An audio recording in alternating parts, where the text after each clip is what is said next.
Nama saya Boris Manurung. Kami sama istri melayani di English Service GBWTC ya saudara. Biasa jam 11. Istri saya izin nggak bisa ikut karena banyak yang harus juga disiapkan pagi-pagi gitu ya di English Service. Kami mempunyai 5 orang anak. Saudara berapa? Bapak ini rajin sekali ya. Ya udah gede-gede sih saudara ya. Saya nggak bawa fotonya, tapi kapan-kapan kali ya. Mereka sudah 3 bekerja, 2 masih kuliah ya. Selain saya melayani, saya juga bekerja sebagai seorang dosen di universitas swasta di Serpong ini saudara. Puji Tuhan, nanti kita ngobrol lebih jauh lagi tentang kenal. Saya hari ini mau sharing firman Tuhan tentang penghormatan. Katakan sama-sama dengan saya, penghormatan. Sesuatu hal yang menurut saya sudah semakin tipis gitu ya, semakin kurang gitu. Bukan saja di keluarga, tapi di gereja juga gitu saudara. Sesuatu yang saya rasa perlu kita kembali diingatkan. Yang mau katakan amin saudara ya. Ini sesuatu yang sebenarnya membuka banyak hal bagi kita. Saya bacakan Markus 6 ayat 2-5. Pada hari Sabat yaitu Yesus, saudara, mulai mengajar di rumah ibadat, dan jemaat yang besar takjub ketika mendengar Dia, dan mereka berkata, dari mana diperolehnya semuanya itu? Hikmat apa pulakah yang diberikan kepadanya, dan mujizat-mujizat yang demikian bagaimanakah dapat diadakan oleh tangannya? Kan Yesus menyembuhkan orang buta, saudara ya, orang lumpuh berjalan, orang mati itu bangkit, saudara. Kemudian, bukankah Ia ini apa? Tukang kayu, anak Maria, saudara Yakobus, Yoses, dan Yudas, dan Simon. Jadi Yesus itu anak sulung, dia punya adik laki-laki. Dan kemudian, dan bukankah saudara-saudaranya yang perempuan ada bersama kita? Dia punya saudara perempuan yang dinikahi orang-orang yang ngomong ini kira-kira. Lalu mereka kecewa dan menolak Dia. Ini kan mujizat yang Tuhan Yesus lakukan, hal ajaib, hal luar biasa. Tapi mereka bilang, itu kan aku kenal gitu kira-kira. Ada yang saudara mungkin kenal dari kecil, udah ngetop, kaya, udah jago, udah luar biasa. Terus saudara bilang, itu kan teman gua main gundu tuh, gitu ya. Itu teman gua ngejar layangan. Kalau sekarang anak-anak nggak main layangan lagi ya, dulu kita main layangan saudara. Itu kan teman saya nyuri mangga tetangga tuh, gitu. Teman saya bolos dari sekolah itu, gitu kira-kira gitu ya. Lalu mereka kecewa. Dan kemudian ayat berikutnya mengatakan, maka Yesus berkata kepada mereka, seorang nabi dihormati di mana-mana kecuali di tempat asalnya sendiri, di antara kaum keluarganya, dan di rumahnya. Yesus tidak dapat mengadakan satu mujizat pun di sana, kecuali menyembuhkan beberapa orang sakit dengan meletakkan tangannya atas mereka. Kita bicara Jesus, kita bicara Yeshua HaMashiach yang melakukan mujizat yang membangkitkan orang mati. Tapi Alkitab mengatakan, bukan saya mengatakan, Ia tidak dapat mengadakan suatu mujizat apapun. Seorang yang luar biasa, Allah Tritunggal yang melakukan perkara yang luar biasa, tidak bisa melakukan mujizat. Kenapa? Karena mereka kecewa dan menolak Dia. Ternyata saya pelajari saudara ya, kalau kita menghormati atau tidak menghormati firman Tuhan, menghormati atau tidak menghormati Tuhan, itu bicara juga mengenai mujizat yang bisa kita terima atau tidak bisa kita terima. Masalahnya bukan di Yesus, no. Masalahnya ada di orangnya yang menerimanya. Mungkin ada yang sudah berdoa, berpuasa, bulanan, tahunan gitu. Kok mujizatku nggak datang. Jodohku nggak datang. Udah mulai kepala 3 nih. Pendeta, pastor, udah kepala. Kok nggak datang? Tuhan nggak dengar doaku ya. Seakan-akan mujizat itu jauh tuh. Langit kalau berdoa tuh kayak tembaga gitu, nggak tembus saudara. Ya saya nggak menghakimi, mungkin karena ini saudara ya. Dan kita tahu Pastor Wido juga bicara mengenai benih gitu ya. Saudara, Matius 13, kita nggak usah buka ayat ini, perumpamaan tentang seorang penabur. Ada benih yang itu gambaran adalah firman Tuhan yang jatuh di 4 jenis tanah. Satu di pinggir jalan, satu di di tanah bebatuan, satu di semak belukar, satu lagi baru tanah yang subur. Nah, bicara benih itu bicara firman Tuhan, bicara sesuatu yang tidak ada salahnya. Tapi ternyata tanahnya play important role. Tanahnya punya andil yang besar juga. Jadi the soil is just as important as the soil. Jadi hati kita itu sama pentingnya dengan apa yang Tuhan kasih. Mereka berdiri seorang raja segala raja, pencipta alam semesta, dia juru selamat, berdiri di tengah-tengah mereka, tapi dia tidak bisa melakukan mujizat. Something wrong. Tapi wrongnya bukan di Tuhan. Bicara mengenai hati.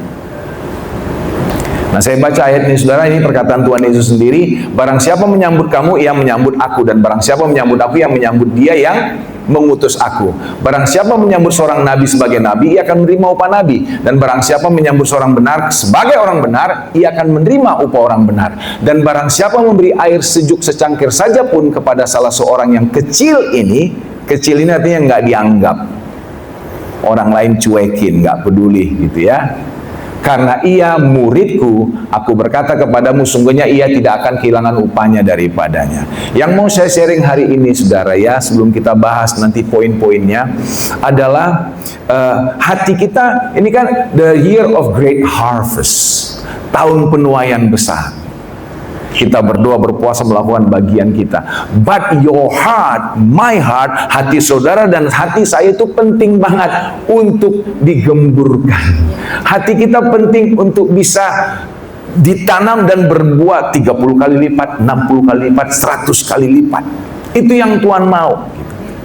Dan itu sangat berhubungan dengan apa? Dengan bagaimana kita memandang firman Tuhan, menghormatinya apa tidak, bagaimana kita memandang manusia, orang lain, yang Tuhan Yesus bagaimana bilang, bagaimana engkau menyambut orang ini, itu engkau menyambut aku. Saya akan kasih beberapa poin, saudara ya, yang saya pelajari, yang saya dapat, yang saya coba selalu terapkan dalam hidup saya, pelayanan saya, saudara ya. Orang-orang, keadaan yang kita harus benar-benar hormati. Nanti kita doa, saudara doa. If God speaks to you, kalau Tuhan bicara bagi saudara, itu mungkin Tuhan mau sebenarnya memberkati kita, mau memulihkan hidup kita. Amin. Ya, yang pertama bicara mengenai leader, saudara. Ya, ini saya kutip dari Bilangan 12. Miriam serta Harun mengatai Musa. Miriam itu saudara perempuan Musa, Harun itu abangnya Musa. Mengatai Musa berkenan dengan perempuan Kus yang diambilnya, sebab memang ia telah mengambil seorang perempuan Kus, orang Ethiopia. Kata mereka, sungguhkah Tuhan berfirman dengan perantaran Musa saja? Bukankah dengan perantaran kita juga ia berfirman, dan kedengaranlah hal itu kepada Tuhan. Emang Tuhan nggak dengar semua gitu? Kenapa mesti ditulis gitu? Kedengaranlah itu kepada Tuhan. Ini emphasis, penekanan. Tuhan terganggu dengan ini. Tuhan terganggu dengan ini. Ya make sense sih, pastor, make sense sih. Itu Musa kan yang bilang sama seluruh orang Israel 12 suku, jangan kamu kawin mengawini di luar suku ini ya, mesti dalam suku ini. Awas loh, kira-kira gitu. Tapi dia sendiri menikahi perempuan Kus. Make sense sih. Harun, Miriam bilang, boceng lu, boceng li, nggak masuk akal lu, gitu kira-kira. Kau melakukan apa yang kau sendiri larang. Bukankah kita seperti itu kadang-kadang, saudara? Malas kalau dia yang khotbah. Aku mau gereja lagi. Kenapa? Waktu gua COVID, tahu nggak, pastor? Gua COVID, nggak pernah dijenguk oleh gembala saya, gitu. 7 kali gua kena COVID, sekali pun nggak pernah. 7 kali dia COVID, nggak pernah dikunjungi gembala saya. SGL saya aja nggak pernah datang, nggak pernah nanya, gitu. Usah gereja. Make sense sih. Lu nggak ngomongin bapak lu ya, bapak lu nggak ngomongin. Bapak gua jarang pulang. Dia suka lupa alamat rumah kami. Nggak pulang-pulang. Ngapain gua hormati babe seperti itu? Make sense sih, ya, make sense sih.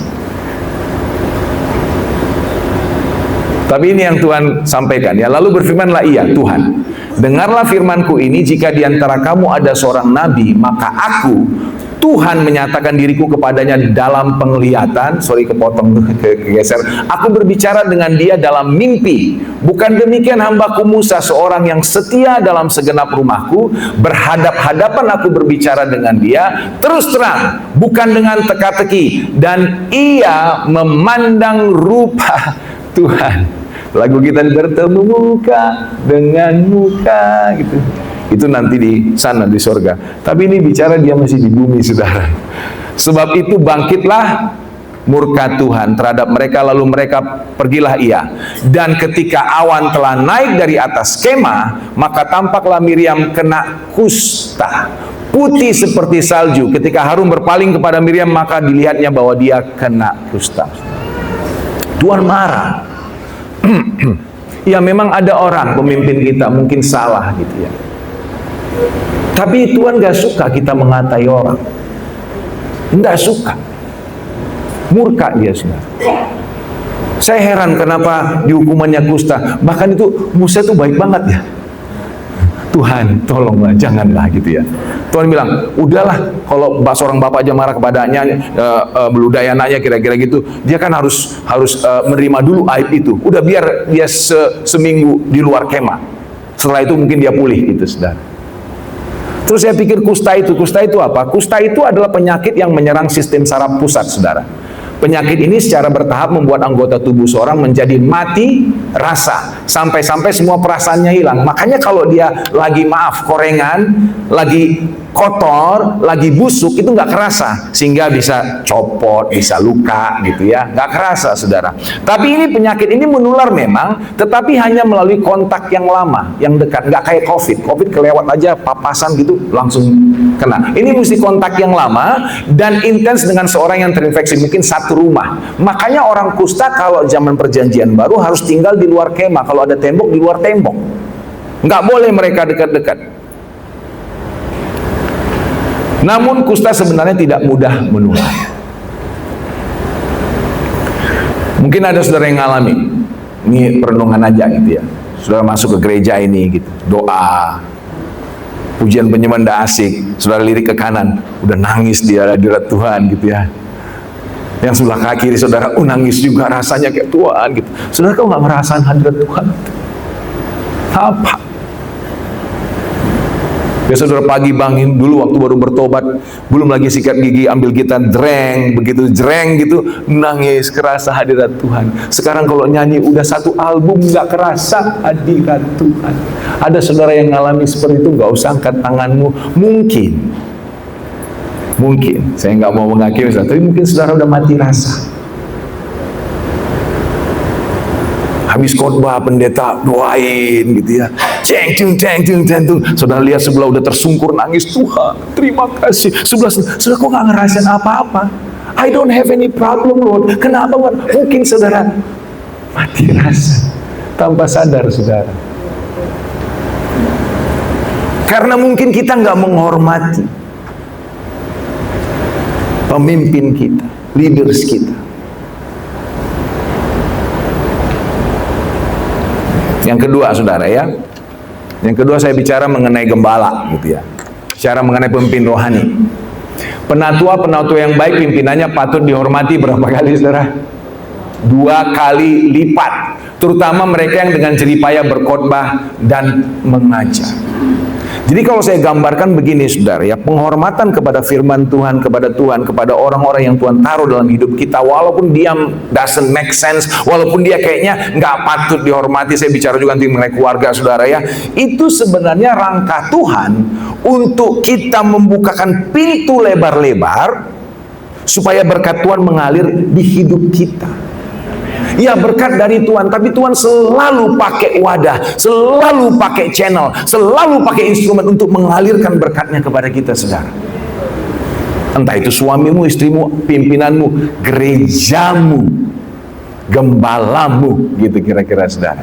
Dia pakai itu. Jadi ketika kita memberikan penghormatan kepada seseorang, khususnya pimpinan kita, bahkan gembala kita, saya bilang, saya juga a pastor. Aku bukan mau gila hormat. Kita nggak gila hormat. Tapi ini firman Tuhan. We don't make it up. Kita nggak buat-buat, saudara. Kenapa 2 kali lipat? Karena itu bicara begini, saudara sedang membuka pintu gerbang lebar-lebar untuk berkat Tuhan yang Tuhan taruh, yang rencanakan buat saudara. It has nothing to do with the person that you respect. Jadi penghormatan itu bukan untungnya di orang yang kau hormati, tapi di kita yang menghormati. Kalau saya menghormati pemimpin saya, iya dia mungkin menerima penghormatan dengan senyum saya, dengan penghargaan saya, tapi sesungguhnya yang dirancangkan Tuhan itulah berkat mengalir lewat dia ke saya.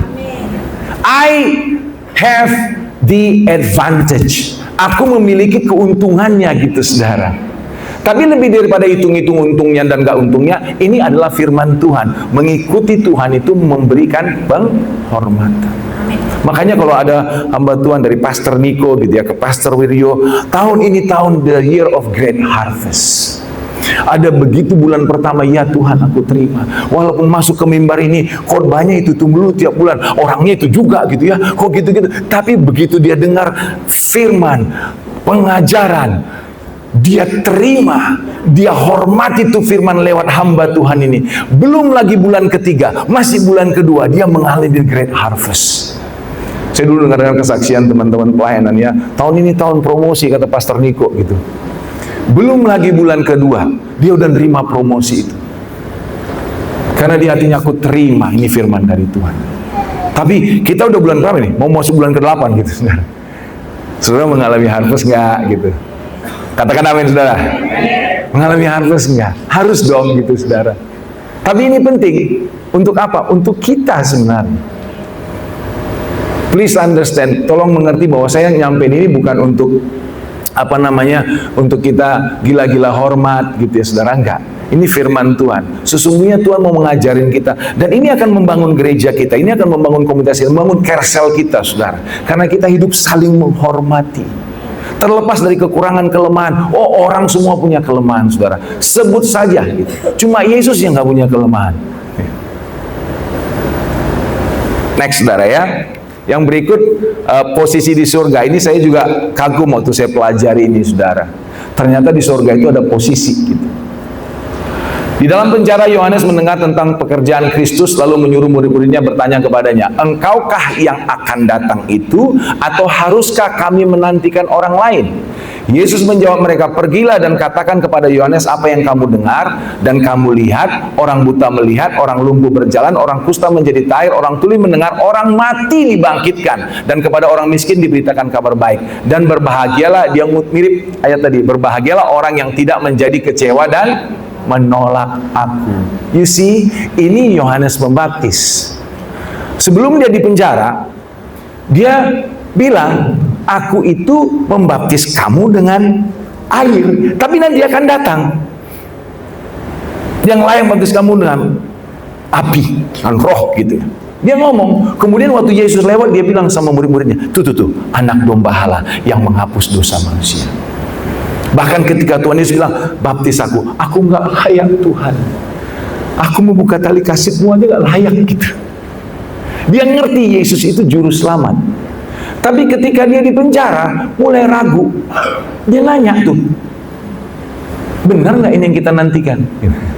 Kadang-kadang kita gitu ya, udah percaya Tuhan lahir baru. Oh, aku senang sekali nih. Tapi begitu pelayanan, aku nggak mau pelayan lagi, Pastor. Kenapa? Sejak aku lahir baru melayani di gereja, kok masalahku makin banyak. Pacar-pacarku semua meninggalkanku. Oh, pacarnya banyak, saudara. Kok aku nggak dipromosi malah didemosi gitu ya. Aku pelayanan nggak di jadwal yang kayaknya masalahku banyak lah gitu. Nggak usah lah Kristen-Kristenan, nggak usah lah melayani gitu. Jangan jadi kecewa dan menolak Tuhan. Betul, kadang-kadang kita ikut Tuhan, Tuhan angkat, Tuhan berikan. Tapi kadang-kadang ada orang yang pilih Tuhan, akhirnya dia menjadi martir gitu. Milih Tuhan jadinya ditekan. Ada, saudara? Oh, ada gitu, saudara.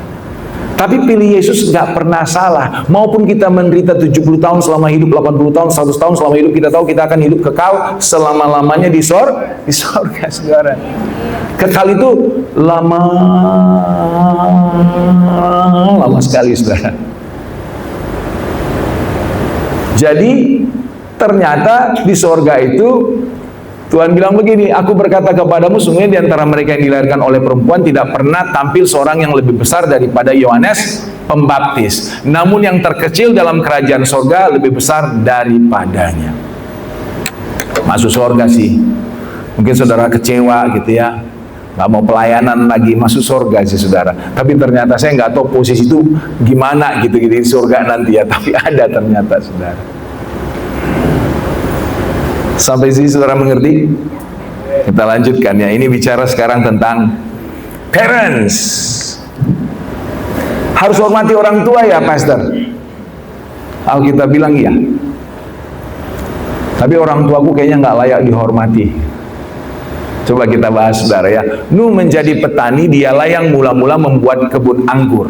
Setelah ia minum anggur, mabuklah ia dan ia telanjang dalam kemahnya. Maka Ham bapa Kanan itu melihat aurat ayahnya, kemaluan ayahnya. Lalu diceritakannya kepada kedua saudaranya di luar. Sesudah itu Sem dan Yafet mengambil sehelai kain dan membentangkannya pada bahu mereka berdua. Lalu mereka berjalan mundur. Mereka menutupi aurat ayahnya sambil berpaling muka. Jadi nggak ngelihat gitu. Sehingga mereka tidak melihat aurat ayahnya.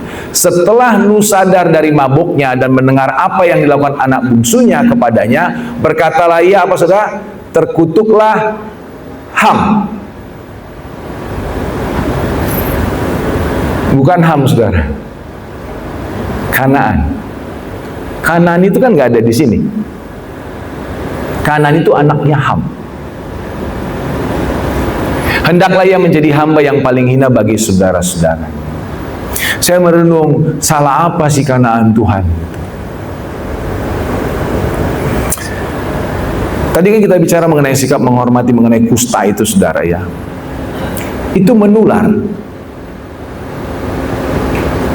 Kalau kita sering dekat sama orang,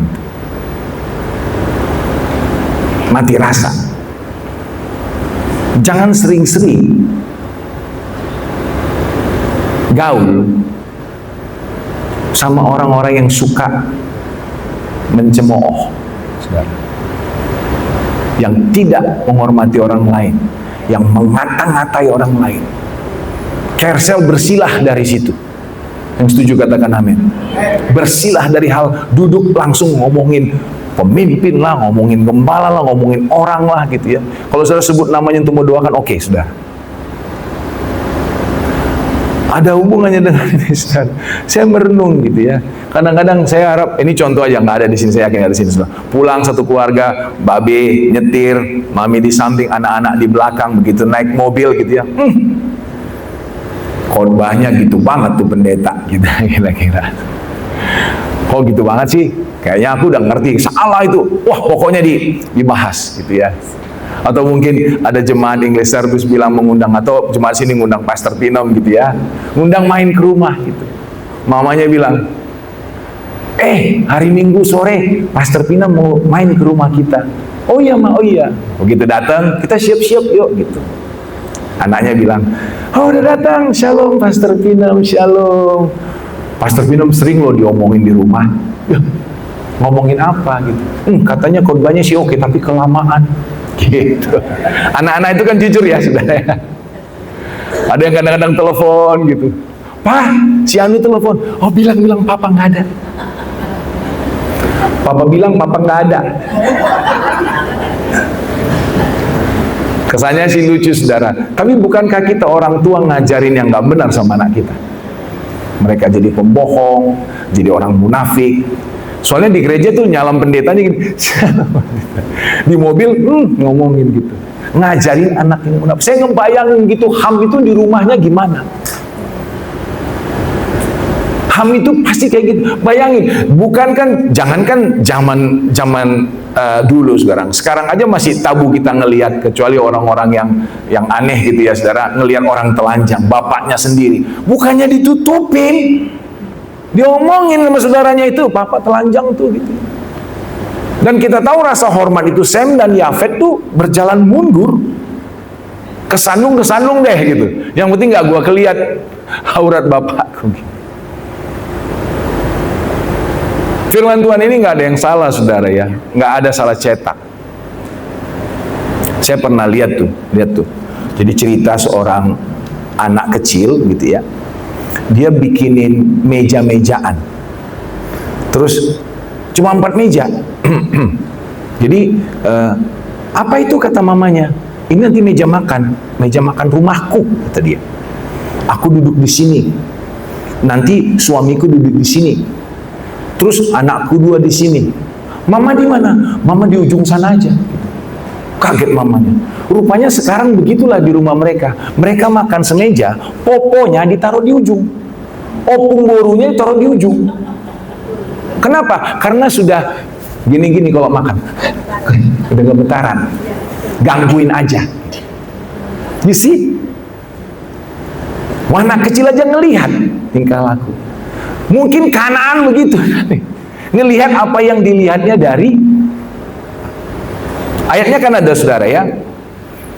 Hormatilah ayahmu dan ibumu supaya lanjut umurmu di tanah yang diberikan Tuhan Allahmu kepadamu. Lanjut itu semuanya berkat orang tua itu. Tapi orang tua nggak semuanya ideal. Aku tahu, tapi Tuhan itu memberikan perintah ini karena memang kita harus diajarin. Sama seperti masalah. Kenapa kalau Tuhan mengasihiku, kenapa ada masalah dalam hidupku? Karena memang Dia izinkan supaya kita belajar percaya sama Tuhan.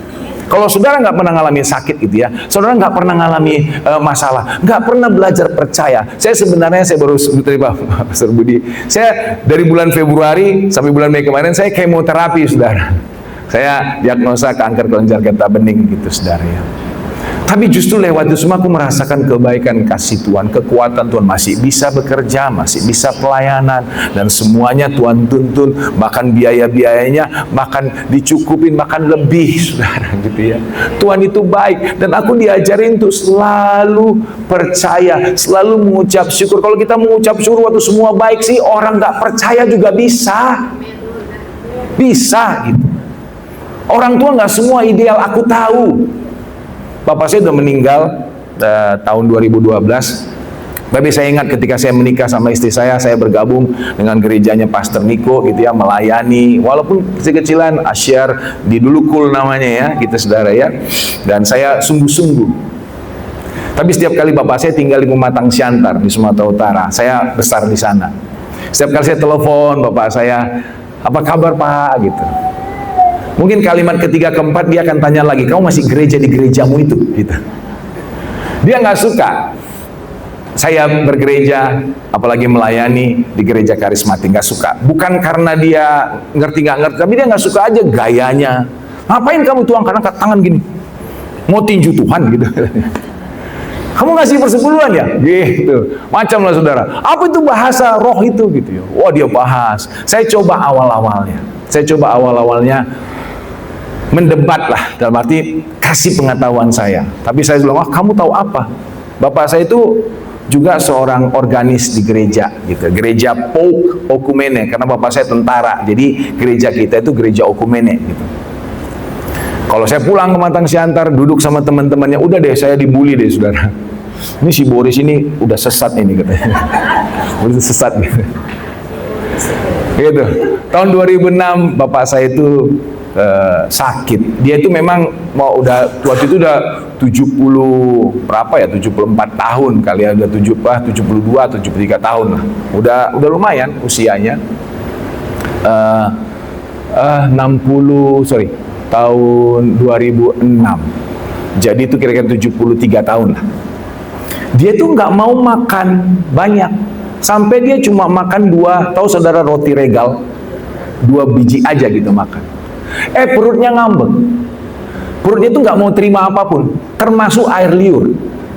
Jadi kalau dia menelan tuh kayak mau muntah. Akhirnya dia meludah terus. Dicek, berobat ke Medan, kemana-mana, nggak tahu kenapa. Kurus, setelah 2 bulan kurus kering, tinggal kulit aja. Saya telepon mama saya bilang, udah kirim dia ke sini, aku coba cari rumah sakit di sini. Waktu saya jemput di bandara, saudara, sebelum di bandara, dari waktu itu masih belum Kuala Namu, masih Polonia. Itu om saya telepon saya nangis-nangis, udah kayak perpisahan. Udah, kamu rawatlah bapakmu itu ya. Gitu. Iya bapak udah gitu. Sambil saya nangis lihat bapak saya di kursi roda gitu, udah nggak bisa jalan, kurus. Saya bawa ke rumah sakit, cek, di endoskopi semua, nggak ada apa-apa. Heran saya. Nggak ada, dokter nggak ada sakit, udah keluar biaya banyak nggak ada sakit, dokter nggak ada. Akhirnya waktu suatu saat saya lagi duduk di ruang tunggu rumah sakit di Bintaro, terus bapak saya di samping saya, terus dia ngeliat anak kecil makan, saudara mungkin tahu kue bawang ya, yang kecil-kecil gitu, kue bawang yang dibeli di pinggir jalan sih. Dia tanya, apa itu nak? Oh kayaknya kue bawang deh pak, gitu. Terus Tuhan ngomong sama saya, next time, apapun yang dia tanya, coba sodorin gitu. Oh oke Tuhan gitu. Ini nggak ada solusi. Dokter malah bilang udah, mungkin dokter nggak tahu ya. Gitu. Udah berhenti semua makan obatnya, biarin aja. Aku pikir ini tanda-tanda udah mau let go aja kali gitu ya. Aku iyain dokternya. Tapi Tuhan ngomong begitu. Jadi pulang ke rumah, saya tinggal di Fatima saudara ya. Tiba-tiba dia ngeliat anak saya makan nugget, namanya pok ya namanya pok. Apa itu nak? Oh aku ambil. Coba deh pak, dia gigit aja dikit, gigit sama dia dikit, masuk gitu. Dia nanya apa aja, kadang-kadang nanya sesuatu yang nggak ada di rumah, saya cari, saya kasih. Singkat cerita saudara, pelan-pelan dia bisa makan, dan sebulan dia mulai agak gemukan, dan 2 bulan saya terbangin balik ke Sumatera, udah sehat. Itu Tuhan yang berfirman saudara. Nah ceritanya belum selesai sampai situ saudara ya. 2008, di sana dipestain, udah kayak hidup kembali. Kalau orang Sumatera, orang Batak itu begitu, wah, dipestain saudara, dia bangga banget gitu. 2008 dia balik ke sini, main gitu ke rumah saya. Saya itu dari muda itu suka cukur-cukur saudara, cukur orang gitu, teman. Dulu masa muda itu ya upahnya nggak dibayar, ya waktu ngerokok dikasih ganti rokok lah gitu. Kira-kira waktu masih muda. Bapak saya juga suka, saya cukur. Selain memang saya lumayan bagus dia lihat nyukur, dan itu gratis kan. Gratis saudara. Bapak saya kalau bicara gratis ambil gitu. Ambil, kalau bisa ambil 3 kali gitu. Duduk dia, saya cukur di rumah, cukur dulu aku Boris, cukur. Pas lagi saya cukur, tiba-tiba dia bilang, kau jadi pendeta lah. Saya kaget saudara. Saya pikir ini mau ngajak berantem kali gitu ya. Untung saya nggak ke kupingnya nggak. Saya diam, pendeta di mana pak gitu. Ya di gerejamu lah. Saya kaget. Saya diam aja, nggak mau lanjutin. Ini don't mess a good thing. Hal yang sudah baik jangan dibahas lagi. Udah saya diam aja. Minggu saya mimpin pujian di Bintaro Plaza, saudara. Saya udah biasa, saya udah pernah lah puluhan, ratusan, bahkan ribuan mimpin pujian gitu, saudara. Saya hari itu gugup, hati saya gugup, dan bahasa roh jujur saya tahan-tahan. Kenapa? Ada hadirat bapak saya di situ. ada dia di situ. Dia datang, saudara, dia datang. Sampai beliau itu meninggal juga nggak mau ke gereja karismatik, tapi dia tahu anaknya ini dibully. Tuhan bilang hormati, jagai, sayangi. Waktu dia sakit tuh saudara, nggak mungkin menantunya dong yang bawa cebokin ke kamar mandi. Ya saya dong, saya gendong, buang air besar, saya cebokin gitu. Ini anak udah dibully, masih sayang, masih hormat gitu saudara. Rupanya 2011 semua kami pulang ke Sumatera mau Natalan bareng lah gitu di sana. Anak-anaknya yang di luar kota, di luar negeri suruh pulang. Tapi sebelum Desember itu 2011 dia telepon saya, kau khotbah di gerejaku ya? Janganlah pak, itu kan gerejaku nggak enak, aku kenalkan pendetanya juga salah gitu. Udah bujuk, oke boleh. Gitu. Udah mendekati tanya lagi, siap ya? Udah kujadwal kau khotbah. Oh kapan itu? Malam tahun baru sama malam Natal. Wah, itu kan jadwal pendeta lokal kan? Ya kalau di sini siapa yang khotbah kalau malam tahun baru malam Natal? Ya kalau nggak Pastor Wirya, Pastor Pinom gitu ya. Itu nggak bisa dong pak. Saya bujuk, akhirnya saya bisa membujuk cuma sekali aja. Saya khotbah di gerejanya saudara. Ya gereja saya waktu kecil juga itu. Rupanya bulan Mei-nya dia dipanggil Tuhan saudara. Bapak saya meninggal usia 79 tahun. Yang saya mau sharing ini begini saudara ya. Saya itu bangga menjadi hamba Tuhan pendeta, tahu bapak saya merestui saya, saudara. Walaupun dia meninggal, bapak yang saya kasih itu meninggal, belum, dia nggak berjemaat di karismatik, nggak. Tapi saya tahu bapak saya itu merestui saya, bahkan bilang kau jadi pendeta. Bahkan hari itu dia datang ke gereja itu karena dia menunjukkan, aku mengasihi anakku ini. Aku nggak suka dengar, kalau dia jangankan dengar di tengah dengar atau di tengah ibadah dengar bahasa roh, mungkin udah geli, udah keluar dia kali, saudara. Karena ini nggak percaya itu. Saya mau bilang sini anak-anak muda, nggak semua orang tua kita ideal, but you must respect them. Kecuali mereka suruh kalian berbuat dosa, patuhi. Ada berkat dari orang tua, saudara. Dan yang paling indah, anak-anak kita memperhatikan kita bagaimana kita memperlakukan orang tua. Jangan salah, nanti anakku kok begini ya, coba ngaca. Kita sama orang tua gimana? Suami sama istri, saudara. Hai istri-istri, tunduklah kepada suami, demikian juga kamu, hai suami-suami, hiduplah bijaksana dengan istrimu sebagai kaum yang lebih lemah. Hormatilah mereka sebab sebagai teman pewaris dari kasih karunia itu kehidupan, supaya doamu jangan terhalang. Kita yang sering bilang dengar ayat istri-istri hormati suami, gitu. Suami-suami kasih istri. Menghormati di sini dalam konteks menghargai. Mungkin saya kutip sedikit Efesus 5 ayat 21. Yang sering disebut tuh Efesus 5 ayat 22. Saya nggak ada di sini, tapi saudara hafal aja ya. Hai istri-istri, hormatilah suamimu, gitu. Tunduklah kepada suamimu. Bahkan kata tunduk lagi dikatakan. Itu sebenarnya, kalau kata itu saya tahu persis karena ini ayat disertasi saya, saudara ya, teologi. Tunduk itu nggak ada kata kerjanya di ayat 22. Dia meminjam di bahasa aslinya, di Greek teksnya. Dia minjam Efesus 5 ayat 21 yang mengatakan, hendaklah kamu semua saling menghormati, saling merendahkan diri.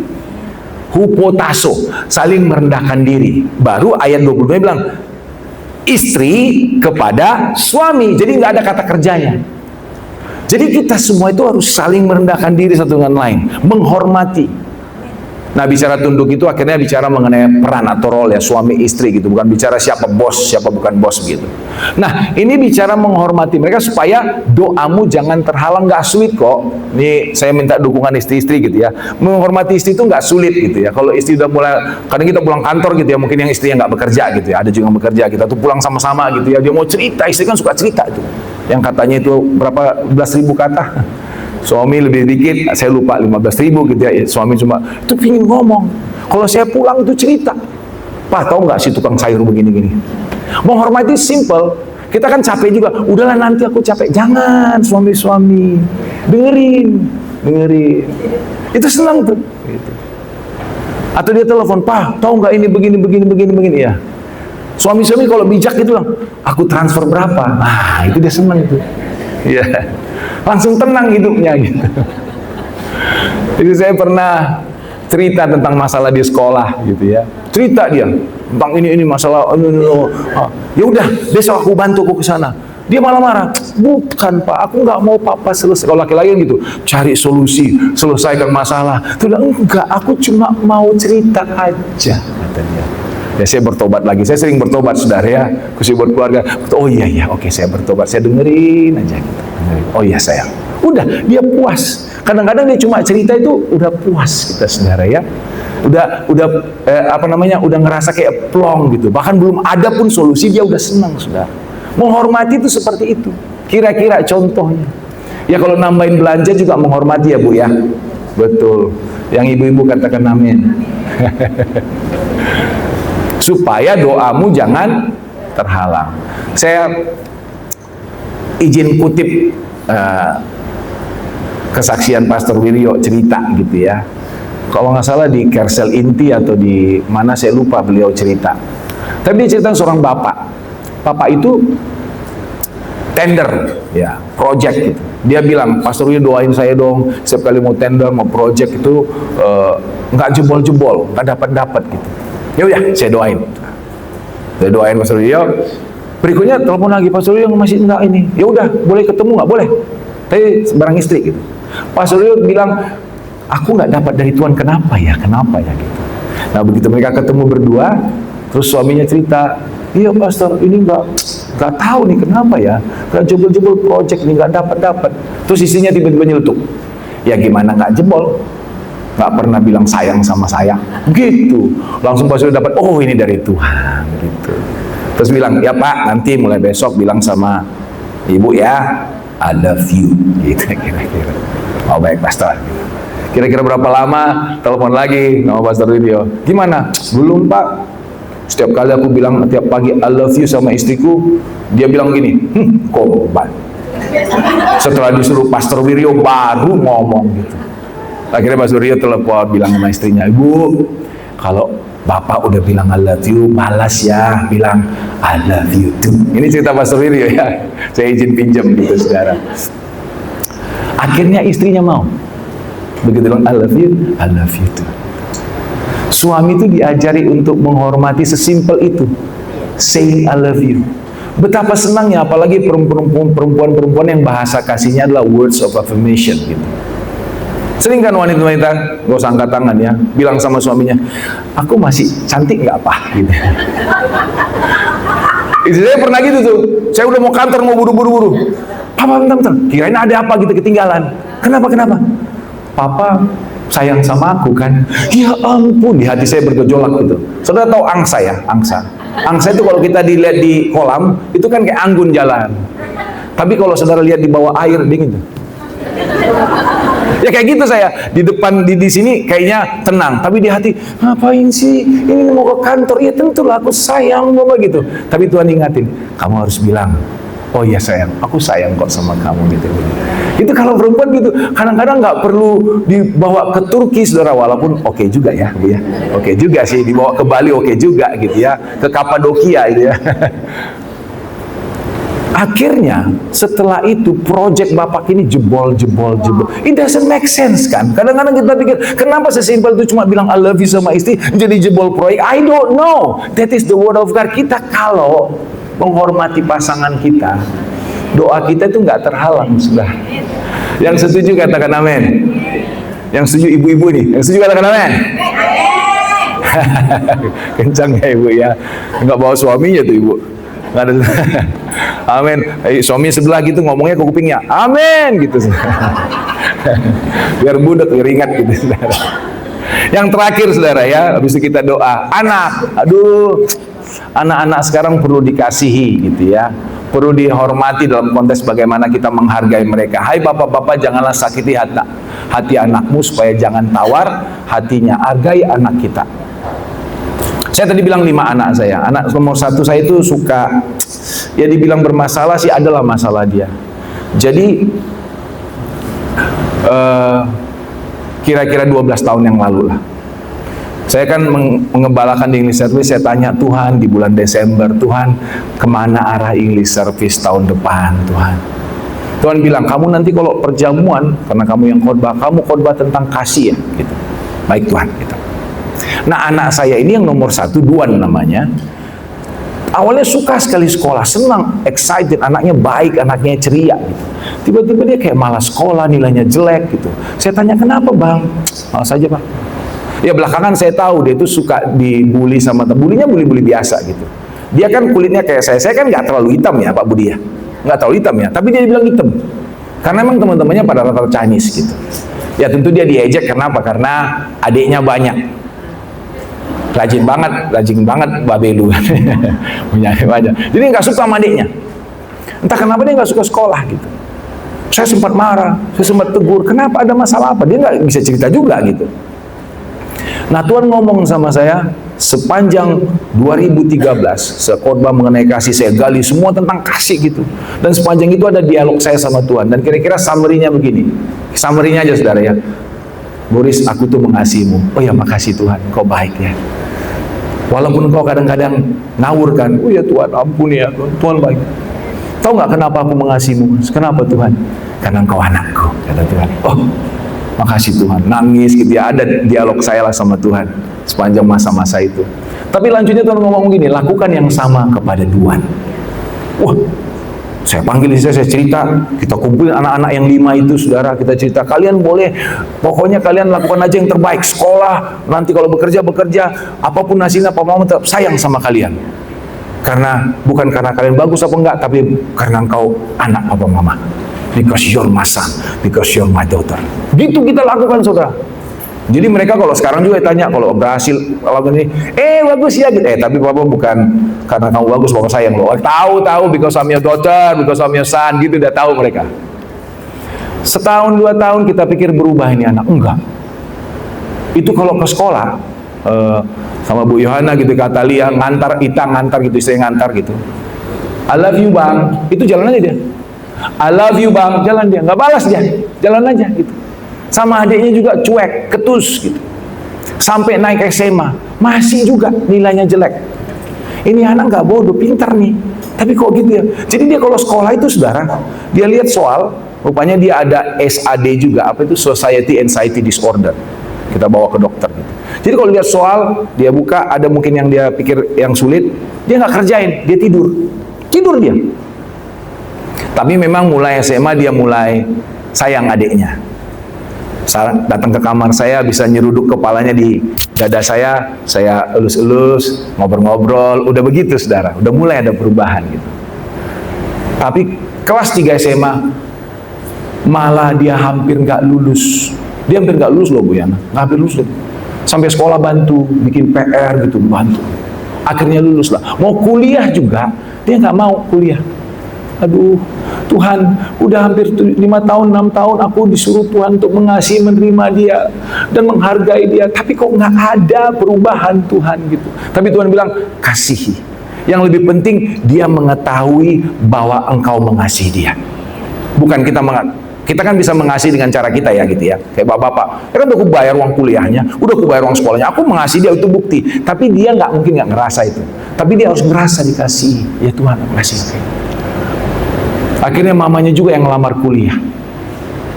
Dapat universitas swasta di sini, tapi dia nggak mau. Saya pernah pelayanan misi ke Salatiga. Saya pikir enak juga bawa jalan-jalan anak-anak. Tahun 2016, 2017 gitu ya. Saya bawa ke sana. Gitu. Senang anak saya ini senang.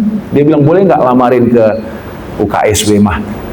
Mamanya yang ngelamar, dia lulus. Akhirnya dia kuliah, kita antar, saya bawa naik mobil tuh sampai saya bertiga, antar barang-barangnya ke kos-kosan gitu. Saya pulang tuh nangis, hati saya remuk. Tuhan, di rumah saya aja anak ini kayak gitu, apalagi sendiri Tuhan. Mana Tuhan? Tapi aku juga diajar tuh untuk let go ya. Ya saya juga banyak diajar tuh untuk bertobat, untuk mulai let go gitu. Tapi semester pertama tahu nggak saudara berapa IP-nya? 3,8. Yang maksimum 4 gitu. Itu tersebarlah beritanya sampai ke telinga Bu Charlotte, direktur sekolahnya Atalia. Bu Charlotte bilang, Pak Boris, Bu Ita, aku mungkin ketemu sama Pak Boris, Bu Ita gitu. Ketemu kita, apa yang terjadi kita juga nggak tahu. Boleh nggak? Tapi sebelumnya dia bilang, boleh nggak aku ketemu sama Duan nanti Natalanmu? Boleh. Ketemulah mereka, habis itu baru ketemu kita. Saya tanya, Duan cerita apa? Gitu. Terus Bu Charlotte cerita, aduh dia cerita gini-gini, tapi ada satu yang dia bilang begini, gimana Papa Mamamu? Duan tuh waktu Bu Charlotte cerita, saya udah mau nangis sebenarnya saudara, tapi saya tahan-tahan. Dia bilang, itu Papa itu, Mama itu luar biasa, Papa itu bekerja, melayani, tapi tetap menghargai saya walaupun saya seperti itu. Kalau Papa itu segini, saya sampai di sini aja, kata dia, saya sudah bangga. Saya mau nangis dengarnya saudara.